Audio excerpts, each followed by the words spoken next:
Ovo su još jedne vaše istinite priče. Priča koja sledi stigla nam je anonimno iz Zagreba, Republika Hrvatska. Priča se zove Stolica.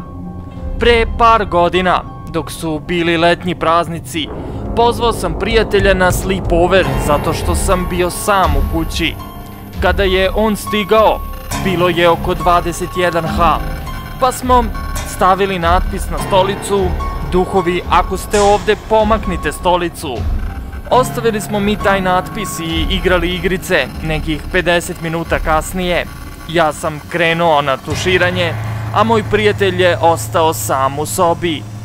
Dok sam bio pod tušem, odjednom dođe prijatelj vrištući i uznemireno kuca na vrata. Ja sam bio izašao van i pitao ga šta se desilo. Gledao me i pokušavao se smiriti, a onda je rekao kako se stolica pomakla i srušila na pod dok je igrao igricu. Bili smo uplašeni i više nam nikada nije palo na pamet da radimo takvo nešto. Kasnije se više ništa nije dešavalo, a on je i dan danas imao noćne more. Šta vi mislite o ovoj priči? Koliko je istinita? Pišite nam u komentarima. Ja sam Nenad i do sledećeg videa.